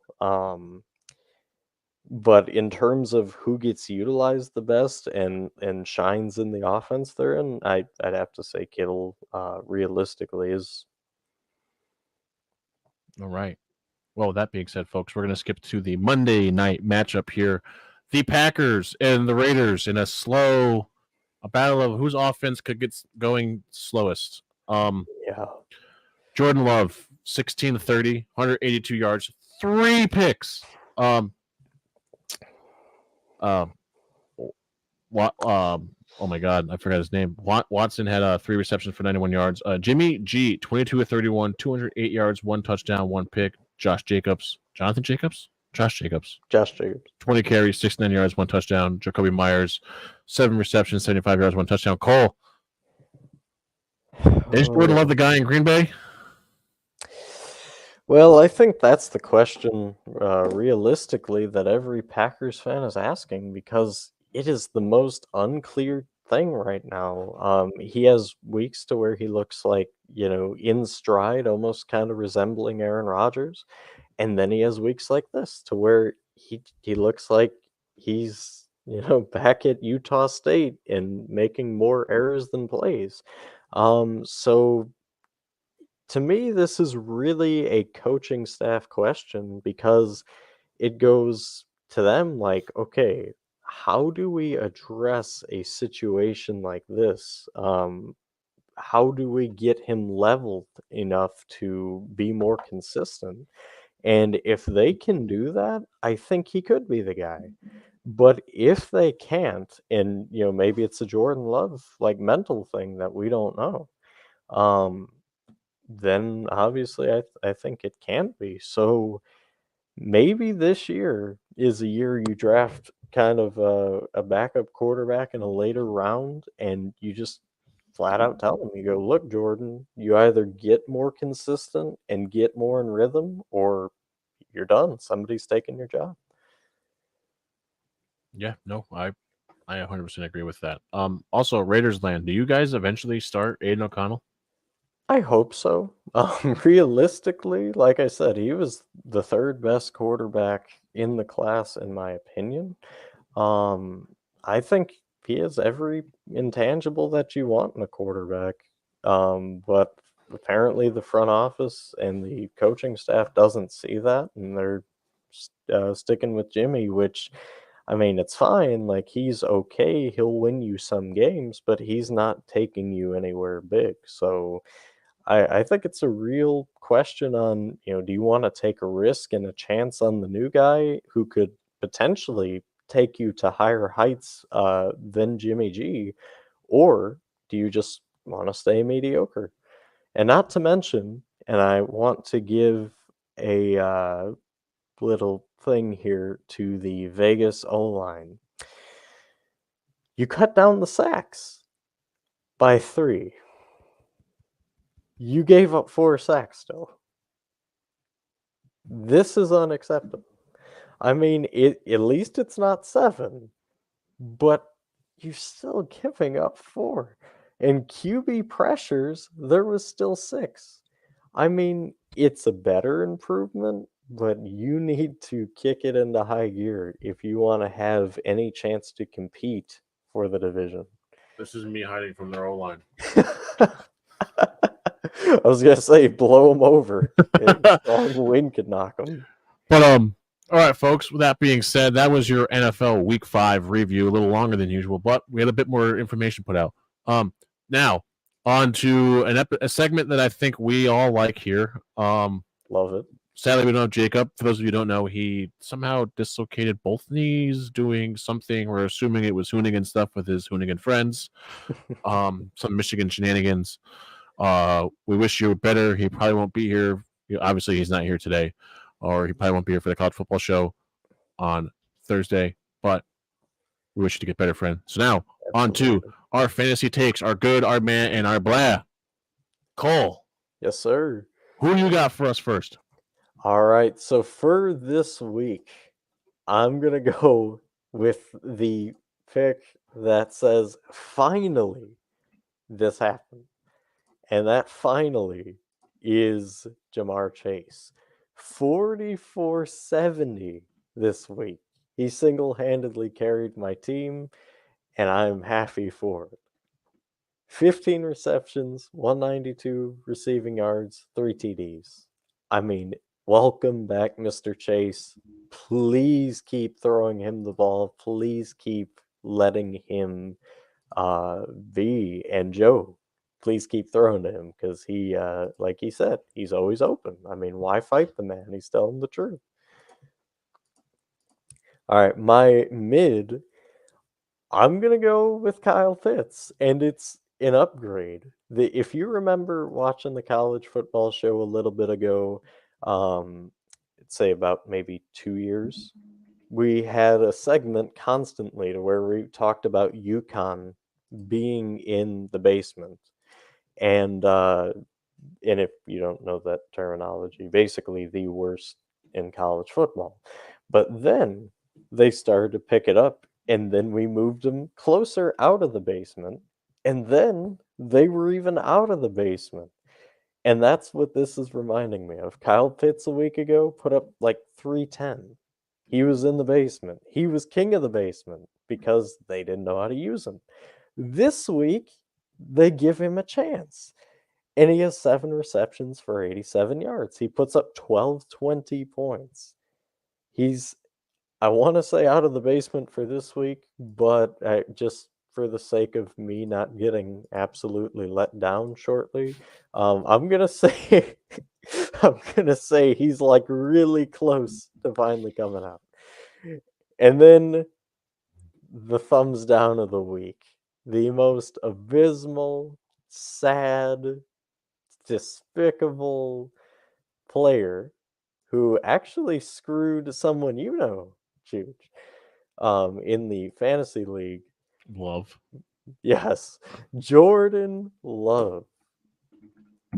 What happened, bro? What like again, as I talked briefly when we mentioned this game, 898 points. When you were projected to have 1742 or more. What I mean, it just inconsistent, dumb ideas. And I'm not fully blaming him. I'm saying it was play calling too at times, but man, it looked like some of those throws were intentionally thrown to Vegas. Like, what in the heck was that? Yeah, it was bad. So yeah, that's my good, bad, and meh. So my good is going to be Travis Etienne Jr. I'm not going to put it across the bottom because I was typing yours in as you were doing it. Travis Etienne Jr. folks, what a Great day. game. 34.4 yards. If you've ever had Travis Etienne as your running back at fantasy, you understand it is the most stressful thing that has been invented since having Devontae Adams on your team because he's always questionable. So thank you for finally doing that. You didn't help me out, but you did do your job. I also, you're going to be like, oh, he got the man, Trevor Lawrence, 15.7. You're usually good for 22, 23. You had an okay week. I'm going to put the ticker up here for their game anyway so people can see it. So they can be like, oh, whatever. This is the ticker. The one touchdown is the reason you had the points. If you had literally one more touchdown, you would have probably had almost 30 points. Yeah. And then my bad. What about Devontae Adams? Oh, I Literally was like thinking about it. 8.9 points. It was just bad. Just bad. Girlfriend was supposed to win the game, didn't win it. But, folks, I have something for you. Cole and I have something for you. Yes. Cole, I'm going to give you the floor for 5 minutes. For 5 minutes without me here. This is a rant, folks. This is Cole's epically beautiful rant about the refs. We're going to laugh at the Cowboys and the Broncos. So, Cole, take it away. I'll be right back. All right, let's get this underway, folks. Oh man, this was a long time coming. And let's start, and I just want to make this clear. We're talking college refs and pro refs. And we'll start with the LSU Missouri game. This was some of the most blatantly awful calls I've ever seen. Missouri literally false started before punching the ball into the end zone, and the refs didn't call it. Like the guards were literally, or guard and tackle, I think it was literally like dropping back, getting ready to block before the ball was even snapped, and they scored a touchdown off that play, and the refs were like, "Whatever, touchdown." Meanwhile, like anybody with a pair of eyes, somebody who didn't even watch football could have seen that this was a false start. And then in the Chiefs game, Chiefs and Vikings, and I mean, there's more in the LSU Missouri, but I only wanted to really focus on that because I wanted to speak about the Chiefs Vikings as well. This was sick. I mean, capital S, sick. It was the last drive before halftime. And the Vikings are moving the ball. They just fake a punt and they get a first down. And then after that play, literally the next 5 plays, there was 5 flags on 5 questionable, well, okay, 4 questionable things. One of them was legit. But 4 literal things that were like the most ticky-tacky, stupid penalties I've ever seen. On the first down, Kirk Cousins throws the ball to, I think it was Jefferson, if I'm not mistaken. And Jefferson doesn't come down with it. And the KC defender literally did nothing wrong. It was textbook DB. And they're like, no, pass interference. How? What was he supposed to do? Just let him catch it? Then, on top of that, if you continue watching this drive, there was a moment to where, then this was the legit penalty, so I won't rant on that. There was a holding on KC. It was like clear as day. Okay, good, you got one right. Then, if you keep going on the drive, you call an illegal hands to the face on the Kansas City defensive player. I think it was Chris Jones, if I'm not mistaken. He's grabbing at the shoulder, and I think there was one part where the hand, like, might have swiped the helmet, but that's not hands to the face if it literally just swipes and then goes away. Hands to the face is when you hold. So that was questionable. And then on top of that, it's just like it never ended and it resulted in a touchdown for the Vikings on that drive, which I mean ultimately Casey ended up winning, so it didn't matter in the long term. But if Kansas City ends up losing that game, that might be a point to where people stop and think and go, yeah, that was questionable. And I mean, how much longer do we have to do this before something gets done about it? I am so sick and tired of refs impacting games. So this weekend there was 153 penalties called for 1,259 yards. Now, Buffalo had 11 penalties called against them for 109 yards. There was a flag. Jacksonville had 8 penalties called against them for 56 yards. Wow. Yeah. And New Orleans had 12 penalties for 86 yards. Kansas City had 10 for 86. But I'm going to say something to y'all. 1,259 yards of offense / defense in penalties. Folks, that's like 2 games worth of offense. That's just week 5. Yep. Week 4, 1,700 yards of penalties. Week 3, ready, folks? I'm going to give it to you here when it loads. If it loads, maybe it loads. The fact of the matter, the point being is these refs are too involved in these games. 1696. 1506. Ready for week 1? Yep. Oh, okay. I guess I'm just not going to get it now. Point is, refs are too involved in this. Actually, I just want to see all weeks. That's what I want to do. See all weeks. But like we've been saying, refs are too involved in this, folks. Something's got to change. Angel Hernandez got fired. Finally. Why can't all these other guys get fired? Also, for this year, so far, there have been 12.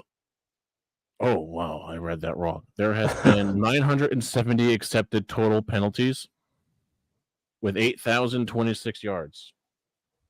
Sorry, there's been 1,116 total flags with 8,026 yards total for this season so far. Folks, we're 5 weeks into football and we have 8,000 yards of penalties. And also, isn't it weird too that whenever it's an obvious penalty, like you, the viewer, can see it, whether it's a pass interference, a holding, whatever, and you're screaming at the TV, that's a flag. They don't call it. But the moment it's like, ticky-tacky, it's like somewhat questionable, they're like, yep, nope, that's a flag, indefinite flag. It's like, where do we draw the line on these penalties? I know we've said this before, go back a few weeks, I think it was like 3 weeks ago, where Jacob brought that up too. Like, do we need a more clear definition of what a penalty is? What exactly is the issue here that nobody wants to talk about? All right, well, come here, folks. I'll tell you what it is. It's simple. I think the refs in the NFL write these games by using holding penalties as a reason to offset the games. Think about it, like you just said. We can see clear and easy holding. Why can't they? And they got more we're angles. not even trained professionals doing this. Exactly. We're just fans that know the rules. You hold the guy here. Here, I'll zoom us out. Hold on. Go away. Go away. Go away. Go away. Move back. Go away. You hold the guy here. Second you do this, you leave this area, it's a hold. It's a hold. Every time. It's a hold. This is a hold. This is a hold. This is a hold. This is a hold. Sorry, I just flashed y'all, but you get what I'm saying. That's a hold. I mean, Not. That's a hold. What? What do you mean? I got him by the pads. Exactly. This is upsetting. It is. It's ridiculous. You're ruining, and this is why we think it's fixed, folks. Yep. Holding calls. It's honestly holding calls. Holding, pass interference, Offsides. some of the personal fouls. Yep, offsides. No, not offsides. False starts. Yes. False starts and delay of games. I'm sorry. Once that clock hits 0, whistle blown. You're not getting your grace period. 0 over. Boom. It's like 3 steps in basketball. It's 2. Or granting a timeout like 15 seconds after it hits 0. Like, come on. Yep. It's a joke. I mean, something has to be. There has to be a revamped meeting. Goodell needs to get, these guys and get the point across, really. No, what did I just do? Whoops. Sorry. No. But yeah, do you have anything else for this rant? Not for this portion, no. So Dallas, I want to talk. Bring it in. How do you bring it in? How do you claim to have this great a team for it to be your year? And then,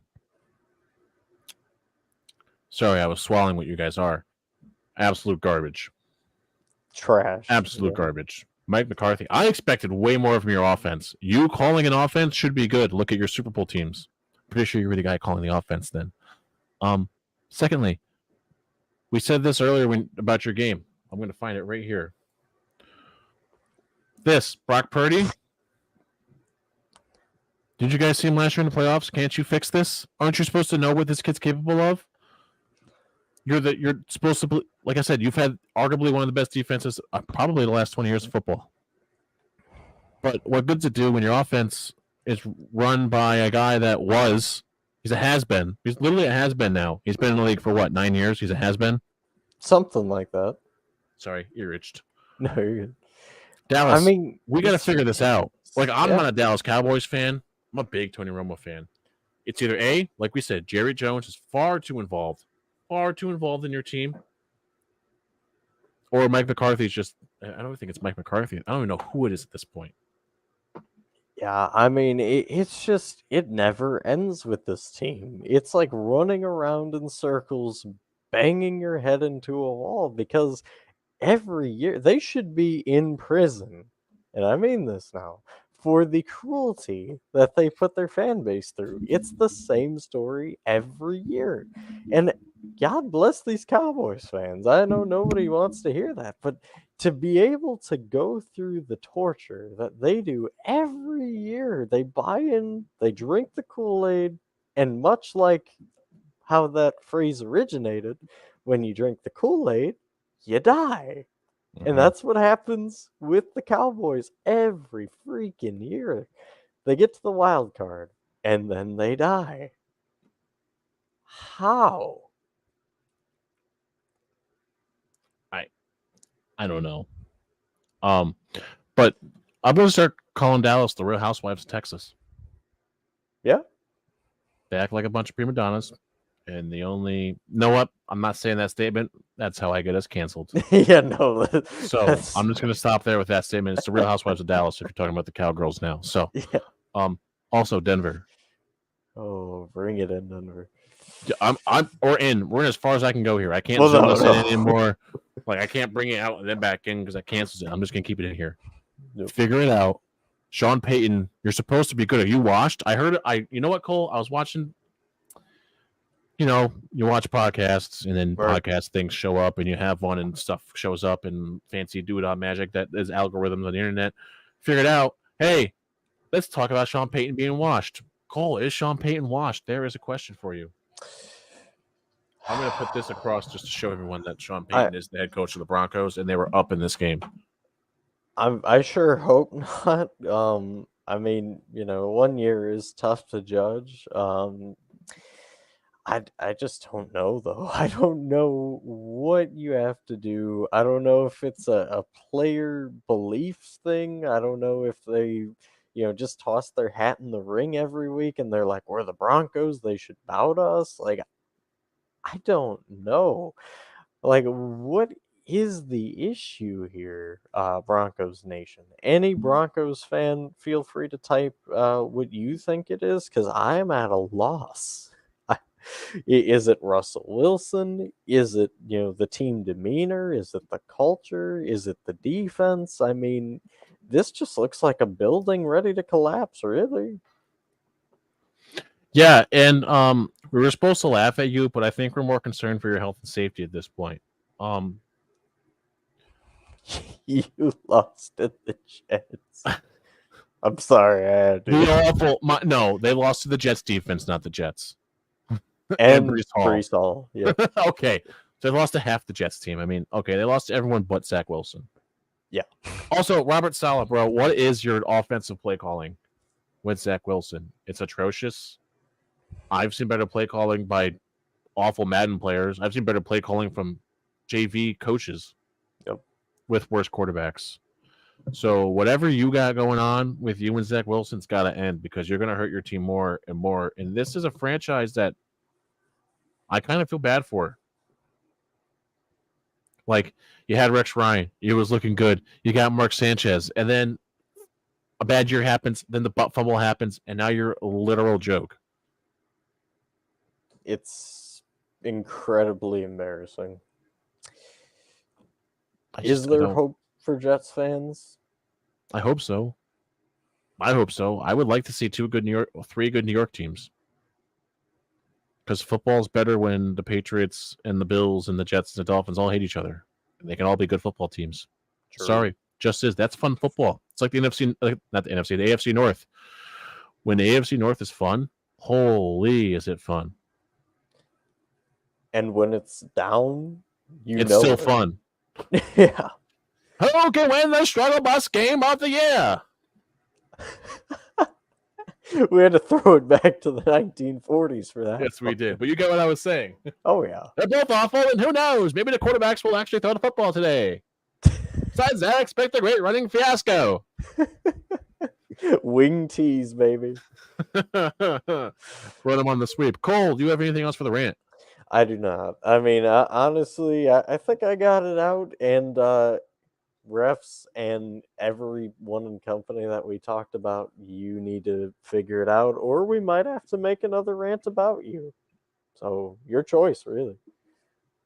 Yeah, and we agree with that statement being made. So everyone, on behalf of the JCP End Zone Perspective, it was an honor to host a show for you today. Jacob will be back hopefully next week. Cole, thank you again as always for joining us here. I mean, obviously Absolutely. You're part of it, so thank you for being the C.